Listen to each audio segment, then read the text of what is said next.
ஒரு சூப்பரான கேம். ஓகேவா? இதுல வந்து யார் ஜெயிக்க போறாங்க? பவர் ஜெயிக்க போறாங்களா? இல்ல ஃபயர் ஜெயிக்க போறாங்களா?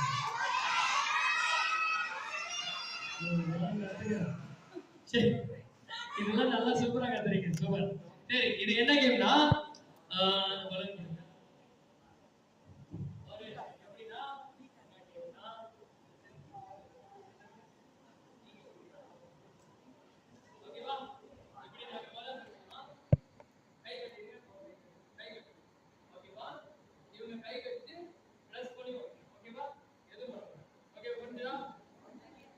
புரிஞ்சுதா? யார் இவங்க உங்க சார்பா இவங்க விளையாட போறாங்க, உங்க சார்பா இவங்க விளையாட போறாங்க. கை வச்சு உடைச்சா அவுட்.